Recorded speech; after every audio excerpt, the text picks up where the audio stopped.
तो कैसे हो आप। तो स्वागत है आपका एक नई ट्रैवल सीरीज़ में। तो थंबनेल से आपको एग्जैक्टली आइडिया आ ही गया हो कि एग्जैक्टली हम इस बार कहाँ पे ट्रैवल कर रहे हैं। तो हम इस बार ट्रैवल कर रहे हैं दुनिया की सबसे चीपेस्ट कंट्री वियतनाम को।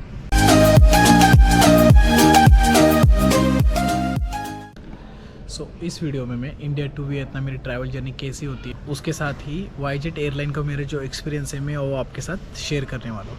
तो फ्यूचर में कभी भी आप वियतनाम जाने का प्लान करते हो तो आपको ये वीडियो हेल्पफुल रहेगी।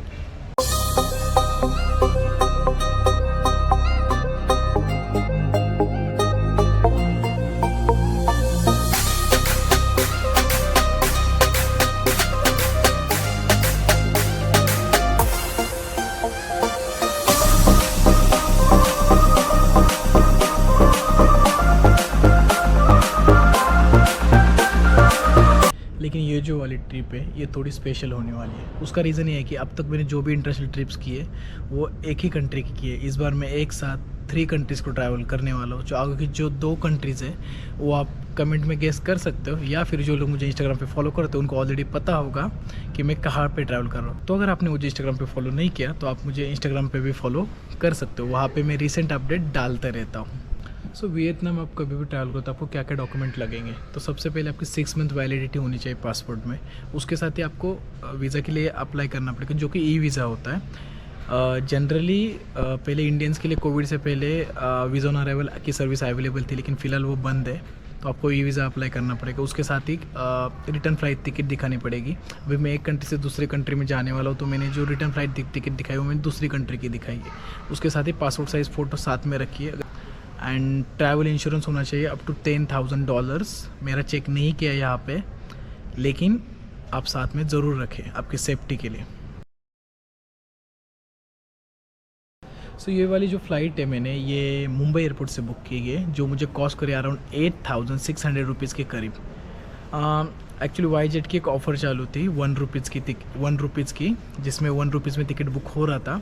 एक्चुअली 1 रुपीज़ कहने के लिए था, टैक्स मिला कि वो 6,000 के करीब जाती थी, लेकिन वो जो टिकट थी वो सोल्ड आउट हो चुकी थी सारी, तो जिसकी वजह से वो मैं बुक नहीं कर पाया। नहीं तो यही टिकट मुझे 6,000 के करीब पड़ती, लेकिन 8,600 भी काफ़ी अच्छी डील है।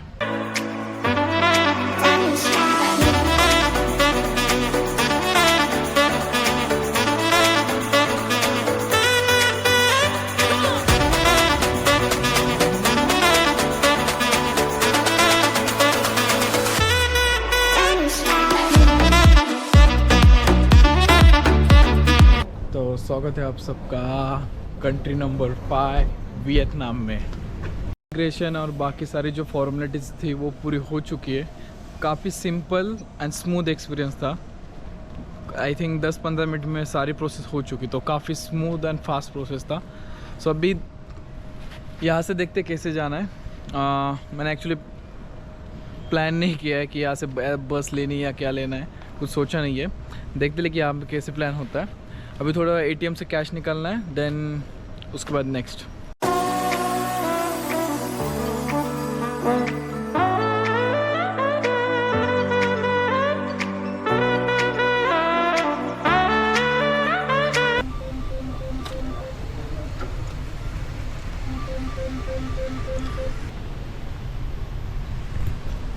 अभी मैंने इस वाले ATM से पैसे निकाले। 3% वैट टैक्स या कुछ तो ऐसा बता रहा था, लेकिन मेरा कार्ड जो ग्लोबल नियो का कार्ड है तो उसमें एक्चुअली कोई प्रोसेसिंग फ़ीस नहीं लगती है। तो मुझे पता नहीं एग्जैक्टली कितने कट हुए, लेकिन कुछ ऐसे दिखती है वियतनाम की करेंसी। काफ़ी ज़्यादा वीक करेंसी है एक्चुअली। मैंने अभी 2 लाख रुपये निकाले, 2 लाख निकाले वियतनाम की करेंसी में, जो कि होते 1,000 रुपीज़ सिर्फ। तो 1,000 से भी कम एक्चुअली। अभी देखते हैं यहाँ से आगे कैसे जाता हूँ। एंड सिम कार्ड के लिए यहाँ पे बहुत सारे शॉप्स अवेलेबल है, लेकिन ऑब्वियसली एयरपोर्ट पे जो कुछ मिलता है, चाहे सिम कार्ड मिले कुछ भी मिले, महंगा ही मिलता है। तो जनरली मैं सिटी में से मैं जाके ही बाइक करने वाला हूँ। लेकिन बहुत यहाँ पे खिंचाखिंच होती है कि मुझसे ले लो, ये ऑफ़र ले लो। अगर आप कभी भी वियतनाम आते हो तो वियतनाम या फिर साउथ ईस्ट एशिया आते हो तो ग्रैब ऐप डाउनलोड कर लीजिए, क्योंकि जैसे ओला उबर ज़्यादा चलती है हमारे इंडिया में, वैसे यहाँ पे ग्रैब काफ़ी ज़्यादा चलता है। तो अगर आपको टैक्सी बुक करने के आप ग्रैब के थ्रू कर सकते हो, तो बजट में भी मिलेगी, कोई ज़्यादा एक्स्ट्रा आपसे पैसे चार्ज नहीं करेगा। या फिर मेरी तरह बस भी ले सकते हो। अभी मैं वेट कर रहा हूँ बस स्टेशन पे, पीछे मेरे बस स्टेशन है, 86 नंबर की बस है एंड देन वही बस हमें लगभग 1 घंटे में छोड़ देगी।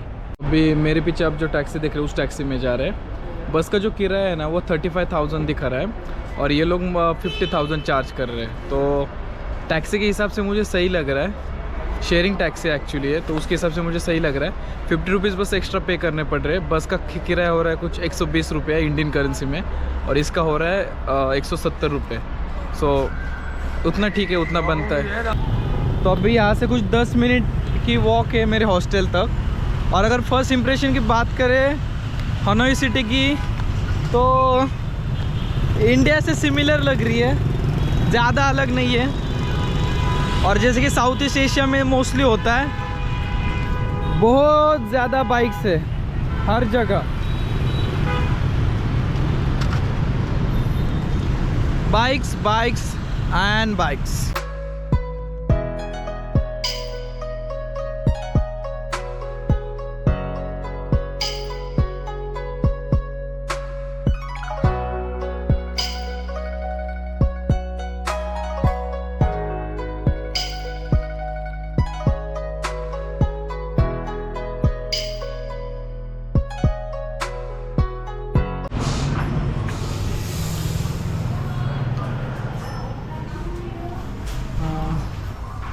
सुजीत मैं या booking.com।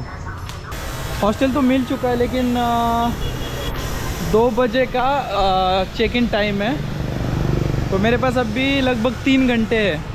तो अभी मैं लंच के लिए जा रहा हूँ, लंच के लिए कुछ ढूंढ रहा हूँ एंड उसके साथ ही सिम कार्ड भी ढूंढना है, तो सिम कार्ड के लिए भी देखते हैं। तो अभी एक शॉप से मैंने सिम कार्ड बाई किया। जो हॉस्टल में था ना वो 2.5 लाख रुपए का था, सॉरी 2.5 लाख डोंग का था। मुझे थोड़ा इंडियन रुपीज़ में बताने में थोड़ा टाइम लगेगा एडजस्ट होने में, करेंसी के साथ थोड़ी कन्फ्यूजिंग करेंसी है। तो यहाँ पे मैंने एक स्टोर से लिया है जो कि 1,80,000 डोंग का पड़ा है मुझे, तो जिसमें मुझे 3 GB डेली डाटा मिलेगा 30 डेज़ के लिए। मुझे 30 डेज़ के लिए ज़रूरत नहीं है लेकिन उनका मिनिमम पैकेज 30 डेज़ का ही है, तो और कोई ऑप्शन था नहीं। आई थिंक 650 के आसपास होते हैं मेरे हिसाब से। तो मुझे थोड़ा कॉस्टली लग रहा है थाईलैंड के कंपैरिजन में, क्योंकि थाईलैंड में सस्ता था, 130 बात का था, तो लाइक वो 300 के आसपास भी नहीं होते। तो ये थोड़ा उससे कॉस्टली है, लेकिन हॉस्टल में जो ऑफ़र था उसके कंपैरिजन में सस्ता है और एयरपोर्ट से सस्ता है, तो ठीक ही है। सो अभी कुछ खाने के लिए ढूंढ रहा हूँ। बस दिक्कत की एक बात है मेरी, हमेशा की तरह वेजिटेरियन होने की वजह से थोड़ा प्रॉब्लम होने वाले हैं, लेकिन बस इस ट्रिप से मैंने थोड़े चेंजेस किए मेरे खाने में। अगर मुझे वेजिटेरियन में कुछ ना मिला ना तो मैं एग्स की कोई भी डिश खाने वाला हूँ, लाइक एग्स ऐड करूँगा ट्रैवलिंग के दौरान अगर कुछ खाने के लिए नहीं मिला तो इस ट्रिप से ये एडजस्ट किया मैंने, क्योंकि लास्ट 2 ट्रिप में बहुत प्रॉब्लम हुई, रशिया एंड थाईलैंड के टाइम। थाईलैंड में इतनी नहीं हुई लेकिन रशिया में बहुत हुई थी, तो मुझे फिर से वो फेस नहीं करना है, इसलिए मैंने एक छोटा सा चेंज किया है। देखते हैं, अभी किसी लोकल शॉप से खाने की कोशिश करूँगा।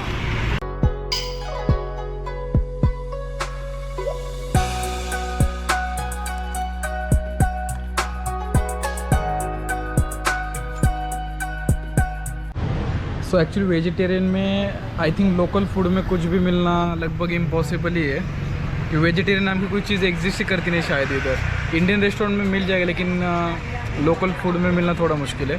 तो मैंने एक एग्स की डिश बनवा के लिए, without chicken, without pork and without beef. तो कुछ ऐसे दिख रही है, देखते हैं टेस्ट कैसे करता है अभी। सो एक्चुअली मुझे पता नहीं है चॉपस्टिक कैसे यूज़ करते हैं, बस मैं काम चला रहा हूँ यहाँ पे। और इतना बुरा टेस्ट नहीं कर रहा है, टेस्ट अच्छा है, बस इस बार एग्स ऐड करने पड़े, नहीं तो खाने के मेरे बहुत ज़्यादा प्रॉब्लम हो जाते। मुझे इंडियन रेस्टोरेंट के भरोसे रहना पड़ता, वो बजट के लिए भी सही नहीं होता और हर जगह इंडियन रेस्टोरेंट्स भी नहीं है। तो देखिए चॉपस्टिक कैसे यूज़ करते हैं यार।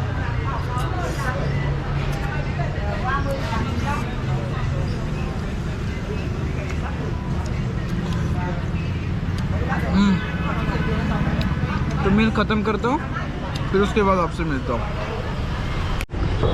सो मेरा जो लंच का बिल हुआ वो हुआ 30,000, जो इंडियन करेंसी में होते हैं 102 रुपये, जिसके साथ मैंने ये थोड़े स्प्रिंग रोल्स भी ले लिए ताकि स्नैक्स टाइम में कुछ खा पाऊँ इसके लिए।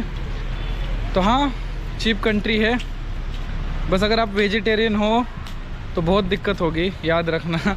जो वाइब्स है ना वो काफ़ी अच्छी है, ऐसा लग ही नहीं रहा किसी और कंट्री में आए हो। वही सेम, एक बाइक पे 3 लोग जा रहे हैं, पूरी फैमिली एक बाइक पे जा रही है, बहुत सारे स्ट्रीट वेंडर्स है एंड सब ऑलमोस्ट सब इंडिया जैसा है, बस ऐसा लग रहा है इंडिया के नॉर्थ ईस्ट में आया हो।